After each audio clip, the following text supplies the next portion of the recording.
Hello, ASCAP I Create Music Expo. My name is Eitan Rosenblum. I am the Associate Director of Marketing and Communications here at ASCAP.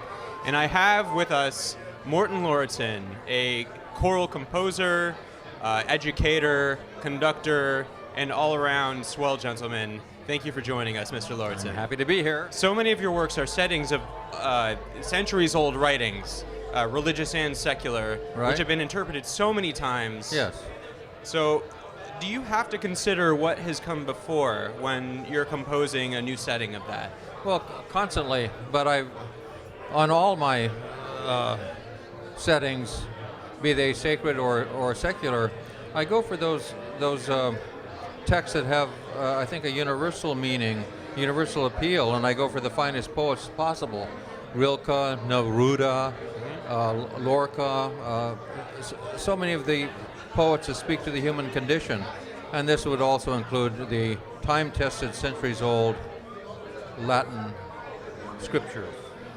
Are you searching for clues in those texts about where the music is in the language? Always, always.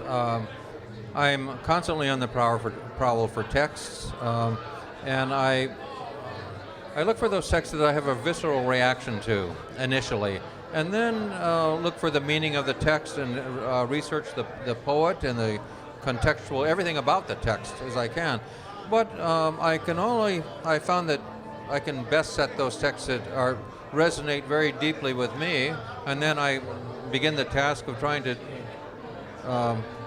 take those wonderful texts and set it to music with a great regard constantly that I'm dealing with somebody else's art. What I love about your music is that even though there may be dozens or hundreds of voices creating it, there's an element of quietude in there, of stillness. Yeah. So I wonder, is that element of creating a space important to you? Hugely. I write most of this music in a shack by the beach on a remote island in the San Juan Islands. It has no electricity or running water, and oftentimes I'm writing by candlelight.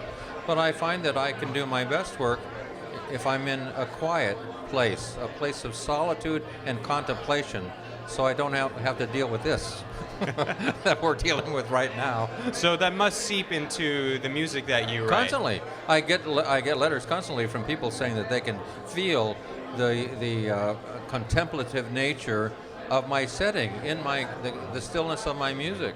I mean, look, the O Magnum Mysterium and the Lux Eterna were written by the sea on a $50 piano in a quiet hut cabin without any ambient sounds other than those of nature. In the choral composing world, where are most composers earning money from their music these days? From the sales of they're earning their living from the sales of scores, from the ASCAP surveyed performances of the music. Now, you're cited as one of the most frequently performed American choral composers. Right. I wonder, do you find there's anything distinctly American about the music that you write? Well, here's what it is. I think that in many of my works, one can look. I'm able to write long, extended melodic materials, and a lot of that I learned from the great American songwriters, many of which were founders of ASCAP. But if you go into the works of the Broadway musical, and the writers such as Jerome Kern or Richard Rodgers, Cole Porter, the rest of those people knew what to do with a line. And I learned even as a child growing up, and also being there's a jazz influence in some of my music as well. Mm-hmm. And I played that both as a pianist and a trumpet player. But those kind of qualities are quintessentially American. And so, of course, this has become infused in my music.